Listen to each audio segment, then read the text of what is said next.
नवरात्रि में क्या करूं? मैं 3-3, 4-4 वीडियो शायद दे चुका हूं नवरात्रि के ऊपर। हाँ, इस बार का नवरात्र का सबसे इम्पोर्टेंट फैक्टर यही है कि सबसे ज़्यादा अगर पैसा है तो हवन करो, देसी गाय शुद्ध गाय का घी खोजो, हवन करो। टारगेट 9 दिन में 9,000 से लेके 81,000 तक जितना हो सके पकड़ लो। 27,000 हो जाए तो 27,000, नहीं कुछ हो पाया तो दिन का 100 करके 900, है कि नहीं? क्योंकि अभी देखो तुम मकर वालों का सबसे बड़ा प्रॉब्लम, अभी पहले तो मुंबई से फिल्म वाला का फोन आया था, बहुत बड़ा आर्टिस्ट डायरेक्टर कुछ है, तो मैं बोला यार, बोला कि हालत तंग है। मैं बोला कैसे तंग है यार, मैक्सिमम आदमी का खुल रहा है, तुम बोल रहे हो तंग है। तो उसका एक ही कारण है ना, तो स्टॉक ऑफ मोरमेंट मैटर, बार बार बोल रहा हूँ लेकिन लोग समझ नहीं रहे हैं। अगर देख रहे हो कि बाधा आ रहा है तो शुद्धिकरण में जाओ, और सभी शुद्धिकरण का, सभी ग्रह शांति का सबसे 1 नंबर उपाय क्या है? हवन द टॉप में है। 4 वेद का लक्ष्य क्या है? अगर 3 वेद को भी पकड़ोगे, चलो 1 वेद को तो छोड़ दो, तंत्र मंत्र टोना टोटका में जाया गया, अथर्व में चला गया, लेकिन बाकी 3 वेद का लक्ष्य क्या है? हवन। जितने सारे मंत्र को अगर देखोगे तो उसका क्रीम क्या मिलेगा? हवन, अग्नि। और इस बार का माँ दुर्गा पूजा हाथी के वाहन में, हाथी में आ रहे हैं, या तो बना देंगे, नहीं तो सब बिगाड़ के मतलब हाथी रोंद देगा सब कुछ, ठीक है? तो यहाँ अगर बनना चाहते हो तो हवन। दूसरा है कि बोलो कि हम हवन नहीं कर सकते, कोई बात नहीं, 9 दिन के लिए अखंड दिया प्रज्वलित करके बैठ जाओ। कुछ नहीं जानते हो, ध्यान करो। अरे दुर्गा माई, काली माई को क्या चाहिए? कोई चीज़ का कमी है का?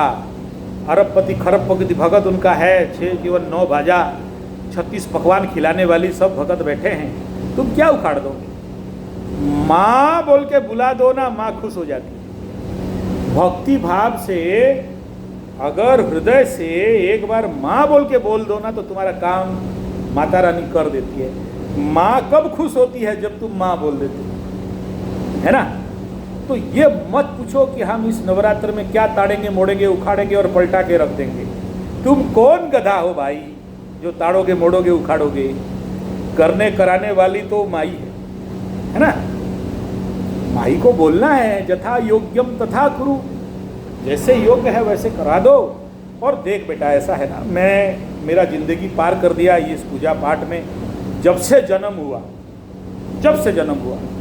हम तो पंडित घर में बचपन से दुर्गा काली को शालिग्राम और नर्मदेश्वर लेके चलते हैं। गायत्री और शालिग्राम तो हमारा बचपन में, समझ लो कि हम शालिग्राम भगवान के साथ गिल्ली डंडा खेलते थे, है ना? तो एक ही चीज का शिक्षा मिला है कि हम पूजा नहीं करते हैं। आज भी कभी कभार पूजा करते करते ना, जब हम ट्रांस में चले जाते हैं, हम खुद समझ नहीं पाते हैं कि क्या किए और क्या नहीं किए। मतलब ये सोच के बैठे रहते हैं कि चंडी पाठ तो मेरा 3.5 घंटा में ख़त्म हो जाएगा, तब ये जब करेंगे, ये हवन करेंगे। जब होश आता है ना, तो कब सुबह हो जाता है पता नहीं चलता है। समझ में आ रहा है? तो मेरे घर वाले परेशान हो जाते हैं, बोला क्या पूजा कर रहा है, 3.5-4 घंटा में ख़त्म होना चाहिए था, अब सुबह हो गया, है कि नहीं? जब तक तुम पूजा कर रहे हो तब तक अधूरा है। जब माई तुम्हारे अंदर से पूजा कराती है ना, तो फिर कोई आशा, आकांक्षा, कामना, इच्छा, वासना कुछ नहीं रहता है, बस फिर पूजा ही पूजा होता है। तुम रह ही नहीं जाते वहाँ। अगर कुछ नहीं मिला तो माई के चरण में देखो, आंख बंद करके बैठ जाओ, है कि नहीं? माई को बहुत नहीं चाहिए, थोड़ा में खुश है माई। और मैं जानता हूं, क्योंकि इस माई के रास्ता में इन है, आउट नहीं है। ये इतना प्रचंड माया रानी है कि क्या बताएं। अंदर घुसोगे तो खींच के ले जाती है। तो संसार में भी रहना है, अपने को भी सांसारिक भी बनाना है, तो उतना ही करो जितना तुम कर सकते हो, बाकी तो वो कराती है। हम करते हैं, इससे बड़ा ठगी तो कुछ भी नहीं है। ना हम करता, हरि करता, मैं तो कुछ करता ही नहीं। करने कराने वाली वो है, शरणापन्न होके पूजा रूम में बैठ जाओ, जो भी है सब वही कराएगी, है ना। और ये मत सोचो कि कितना जाप करेंगे, कितना हवन करेंगे, कितना तंत्र करेंगे, कितना क्या उखाड़ेंगे, कुछ नहीं, सब करने कराने वाली वही है, हम तो निमित्त मात्र बस।